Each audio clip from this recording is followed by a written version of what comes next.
Hello and welcome into another edition of the Scorching Start on the Birds Broadcast Network. I'm your host, Sammy Miller, alongside your broadcasters, Ian Nicholas and Dylan Pescatore. For the very first time this season, we are at Bourne Park, the home of the defending champs, the Bourne Braves, after last night's huge 10-1 victory over the YD Red Sox. Dylan, like I said, the first time at Bourne, and we are coming off of one of the most phenomenal pitching performances we have seen all season long. Daniel Avitia went 6 innings, 4 Ks. Then Jonathan Gonzalez said, hey, I'm going to pick up right where you left off. He went 3 innings with 4 Ks as well. What'd you see from their performance? I saw 2 pitchers that came in and wanted to attack the zone. It was strikes, strikes, and strikes. Not many walks from this pitching staff. Only took 2 pitchers as well. So it really sets up the Firebirds, who have 5 straight games with no off days. Good for their bullpen. Good for a day like today where maybe you're not getting a lot out of Leboki, who's not a starter. So overall, that pitching performance from Avitia and Gonzalez was really, really important for this team. And a phrase that the Firebirds manager, Kelly Nicholson, loves to say is pass the baton, meaning he wants to get guys in scoring positions. And last night, Andy Blake and Johnny Olmstead each had 3 RBIs apiece. So, Ian, how important is that phrase, pass the baton, to this team? Oh, it's huge. I mean, this team literally showed that phrase out on the diamond yesterday, Sammy. Every single guy in the order, all 9, reached base at least once. And I understand the top of the order has been really good over the last week and a half, but it was guys who were sliding in the back half of the order who did a lot of the damage. I mean, Johnny Olmstead had easily his best game as a Firebird. He hopefully can translate that moving forward. Andy Blake continues to put the ball in play, which is only going to be a good thing moving forward. And even the guys in the back half of the order, like Jake Hyde, who we've been waiting to showcase his power all summer long, drove in a run on an extra base hit. So passing the baton, trusting in your teammates to come up in big spots, coming up in spots with runners in scoring position, it did exactly that last night. And Dylan, like you noted, it'll be Sam Leboki on the mound today, starting for the Firebirds. His first start of the entire summer. So what should be fans watch out for him today? Yeah, Leboki has a really interesting story. He actually had to miss 2 years with Tommy John surgery after having a partially torn UCL against Georgia in one of the conference games in the SEC. He came back, was one of the most trusted bullpen arms for Vanderbilt this season. He comes in, he has had 2 appearances from the bullpen for the Firebirds. Now he gets his first start, and I'm expecting really good results. Strikes, he's kind of got those nerves of the Cape Cod Baseball League out of him, so he's coming in on the road and has to make a start after, of course, Cam Leiter was released. He kind of takes that spot in the rotation. And the last time the Firebirds and the Braves faced each other, it was all the way back to June 12th, and it really was 2 completely different teams. Both of these squads went through a bit of a losing streak, then they battled back, and now they're in pretty good spots now. Ian, how do you think this game will be different than June 12th?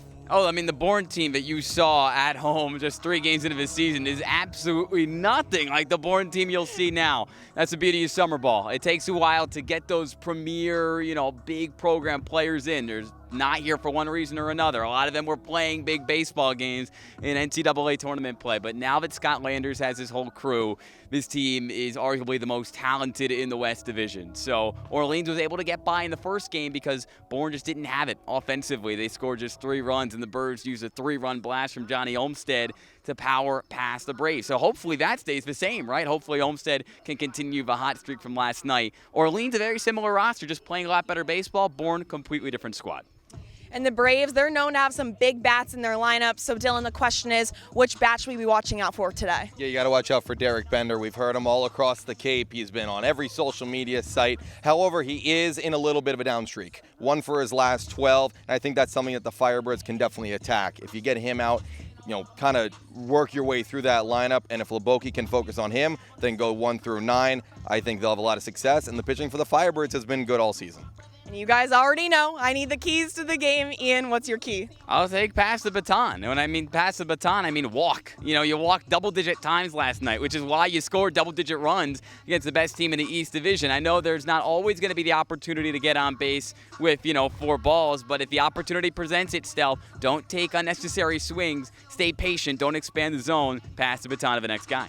Dylan, what about you? What's your key? I'm playing off Ian. Walks bring runners. Runners bring traffic on the base paths. How do you bring them home? You have to have situational hitting. Firebirds had it last night. Can they bring it into tonight? That is the big question. Well, there's a lot to go on tonight. First pitch is at 6 o'clock, but don't you worry. Stay tuned for a lot more content on the Scorching Start. All right, let's go to war, boys. You guys keep it out. I'm now joined alongside Firebirds manager Kelly Nicholson. Coach, first off, congrats on the win last night. It was an offensive explosion, especially with Jack Penny and Johnny Olmstead. What did you like from those two players last night? Well, Johnny had 4 hits and Jack was 3 for 3, and Johnny hit a homer, and they had a good night. I think they were 7 for 8 between them. They're good players. They're up here for a reason, and Jack can play all over the diamond. Johnny can play all over the diamond. They're just good solid baseball players. They can impact the game on both sides of the ball. I know you love the phrase, pass the baton. One person who has definitely been passing that baton is Andy Blake. He's kind of been the RBI master, already 6 on the season. How important is it to have a player like him on this team? Well, it's great. He's older, right? He's going to Duke as a grad student. He played at Columbia, obviously. We had him a couple years ago, and he got hurt and had to go home. And, hey, he's the Ivy League Player of the Year for a reason. And I think anytime you can get a kid that's with his ability and plays in the Ivy League, that's a pretty nice little combination. It definitely is. And pitching last night was phenomenal. Daniel Avitia came in 6 innings, 4 Ks. Then Jonathan Gonzalez came in 3 innings, also 4 Ks. What did you like from those two pitchers on the bump? Well, the thing about Danny is that he can really pitch to a scouting report. So the guys that he needed to get in on, he got in on. The guys that he could use his changeup against, he used his changeup against. He kept him off balance with his slider, and when he walked somebody, it was like no big deal. He just got after the next guy because with Danny pitching. I talked to Carp, who caught him last night. It's, even if a guy does get on first, it's probably going to be a ground ball and a good chance of turning a double play. And he's super poised out there. He pounds the strike zone. He's got good stuff. He can't throw the ball straight. It sinks, it slides, it cuts. Got that very, very good changeup. So anytime that we run Danny out there, we think we have a very good chance to win. And then, Gonzo, he's what you call a pitchability lefty with a changeup that's dumb. It's just dumb.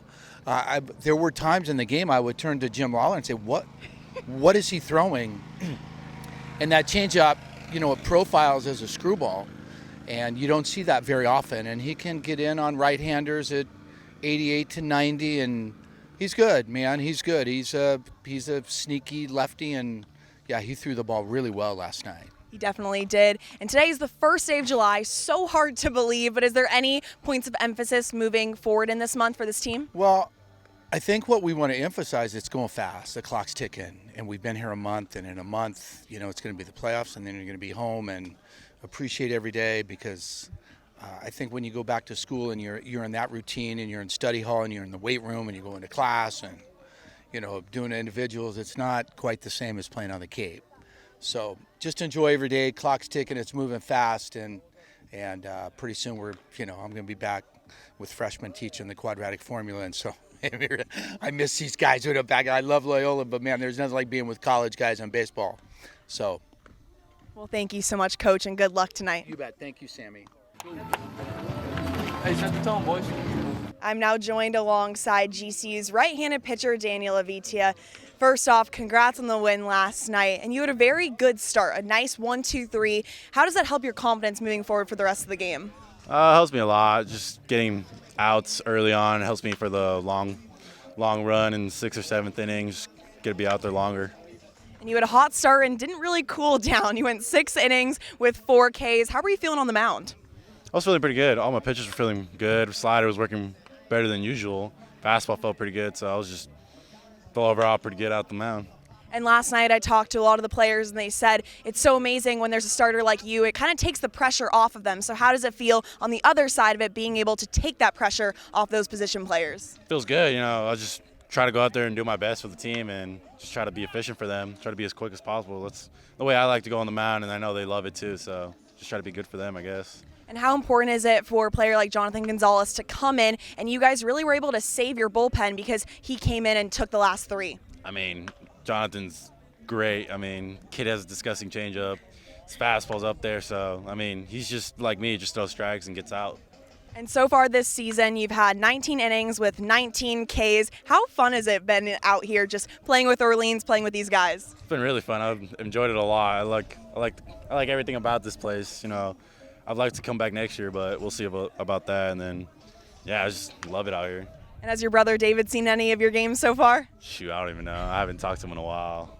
Well, he probably is super proud. And is there a key for tonight to get the win against the defending champs? Oh, yeah. Tonight's going to be a big game for us. Hopefully get a win today and prove a point right here.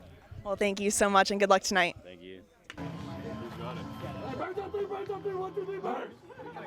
That'll do it for this edition of the Scorching Start on the Birds Broadcast Network. Make sure you tune in at 6 o'clock when the Orleans Firebirds take on the Bourne Braves.